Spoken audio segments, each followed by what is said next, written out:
परीक्षा आणि कसोटीच्या वाटाघाटीत 2025 सरला.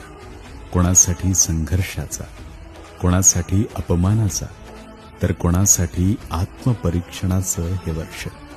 पण 2026 मध्ये मात्र आपल्या संघर्षाचा, आपल्या अपमानाचं रूपांतर यशाच्या सोहळ्यात करायचंय. बस इतका आत्मविश्वास ठेवा. खिंडार पडू दे, धार सरू दे, उजेड पडू दे तुझा. परीक्षा आणि कसोटीच्या वाटाघाटीत 2025 सरला. कोणासाठी संघर्षाचा, कोणासाठी अपमानाचा, तर कोणासाठी आत्मपरीक्षणाचं हे वर्ष. पण 2026 मध्ये मात्र आपल्या संघर्षाचा, आपल्या अपमानाचं रूपांतर यशाच्या सोहळ्यात करायचंय. बस